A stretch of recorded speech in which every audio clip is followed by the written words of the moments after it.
बिस्मिल्लाहिर्रहमानिर्रहीम। अस्सलामु अलैकुम। क्यूस्ट न्यूज़ के साथ मैं हूं सना हुसैन। चलते हैं खबर की जानिब।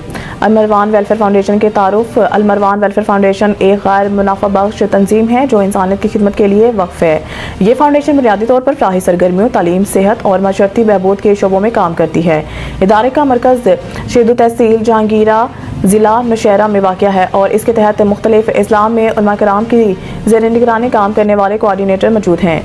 मिशन अलमरवान वेलफेयर फाउंडेशन का मिशन ये है कि माशरे के मुस्तहिक और ज़रूरतमंद अफराद को इनकी बुनियादी ज़रूरियात फराहम की जाएँ, इन्हें खुद कफ़ील बनाया जाए और इंसानियत की खिदमत के ज़रिए दुनिया और आखिरत की भलाई हासिल की जाए। पानी की फराहमी, दूर दराज इलाकों में पीने के साफ पानी की सहूलत फराहम करना, जैसे थरपाकर में पानी के हैंड पम्प की तनसीब, तालीम के तरवीज, मुस्तहिक बच्चों की तालीम के लिए कफालत करना और स्कूल्स मदारिस में सहूलियात फराहम करना, यतीमों की कफालत, यतीम और बेसहारा बच्चों के माली अखलाक की मदद करना, माशी बेहतरी, रोजगार के मौका पैदा करना और लोगों को हलाल तरीके से खुद कफील बनाना, जैसा कि सवाबी में हलाल रोजगार के मंसूबे, मसाजिद, दीनी मराकज़ की तामीर, इबादत के लिए मसाजिद की तामीर और कुरान पाक की तकसीम।